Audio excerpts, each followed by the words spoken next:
ചരിത്രം എഴുതിക്കൊണ്ടാണ് ഒളിമ്പിക്സ് മാതൃകയിൽ സംഘടിപ്പിച്ച ആദ്യ സ്കൂൾ കായികമേള സമാപിച്ചത്. അതുപോലെ തന്നെ വീണ്ടും ഈ ചരിത്രങ്ങൾ പിറക്കുമോ എന്നുള്ളതാണ് ഇപ്പോൾ ഈ രണ്ടാം സ്കൂൾ ഒളിമ്പിക്സ് മാതൃകയിൽ നടത്തുന്ന കായികമേളയിൽ ഇനി നമ്മൾ കാത്തിരിക്കുന്നത്. അതിൻ്റെ ഒരു സൂചനയാണ് ഇന്നിപ്പോൾ അത്ലറ്റിക്സ് മത്സരങ്ങൾ തുടങ്ങിയപ്പോൾ ആദ്യം നമുക്ക് ലഭിച്ചത്. പാലക്കാടിൻ്റെ ഒരു തിരിച്ചറിവാണ് ഇന്ന് നമുക്ക് ട്രാക്കിൽ കാണാൻ കഴിഞ്ഞത്. പ്രത്യേകിച്ചും 3000 മീറ്ററിൽ സീനിയർ ആൺകുട്ടികളുടെയും ജൂനിയർ ആൺകുട്ടികളുടെയും പെൺകുട്ടികളുടെയും മത്സരത്തിൽ 4 മത്സരത്തിലും പാലക്കാട് സ്വർണം നേടി.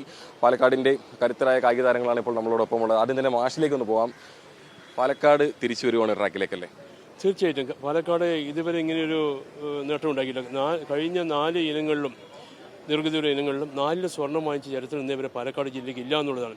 പാലക്കാട് ജില്ല തിരിച്ചു പിടിക്കും കായിക കിരീടം എന്നുള്ളതിൽ ഞങ്ങൾക്കിപ്പോൾ നല്ല ആത്മവിശ്വാസമുണ്ട്. അതിൽ ഇനിയ എന്ന് പറയുന്ന കുട്ടി ഈ സീനിയർ ഗേൾസിലാണ് മത്സരിച്ചത്. പക്ഷേ 13 വയസ്സ് മാത്രമേ ഉള്ളൂ ആൾക്ക്.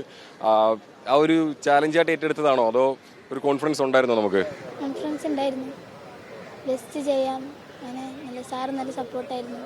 അപ്പോൾ തന്നെ എടുത്തു പറയേണ്ട മറ്റൊരു കാര്യം, പാലക്കാടിൻ്റെ 2 സ്കൂളുകൾ ഒപ്പം തന്നെ പറളി സ്കൂളും നമ്മൾ ഈ പറയുന്ന കണക്ക് മുൻ വർഷങ്ങളിലേക്ക് കുറച്ച് നാളൊക്കെ മുൻപ് സ്കൂൾ മത്സരങ്ങൾ അല്ലെങ്കിൽ കായികമേളകളെല്ലാം നമ്മൾ സ്ഥിരമായി കേൾക്കുന്ന ഒരു പേരായിരുന്നു പറളി സ്കൂൾ. പറളി സ്കൂളിൻ്റെയും ഒപ്പം തന്നെ മുണ്ടൂർ സ്കൂളിൻ്റെയും കുട്ടികളാണ് ഇത്തവണ പാലക്കാടിന് വേണ്ടി സ്വർണ്ണം അടിച്ചിട്ടുള്ളത്. എങ്ങനെയുണ്ടായിരുന്നു മത്സരം? കോമ്പറ്റീഷൻ ഉണ്ടായിരുന്നു, നന്നായി ചെയ്യാൻ പറ്റി, ഓടാൻ പറ്റി.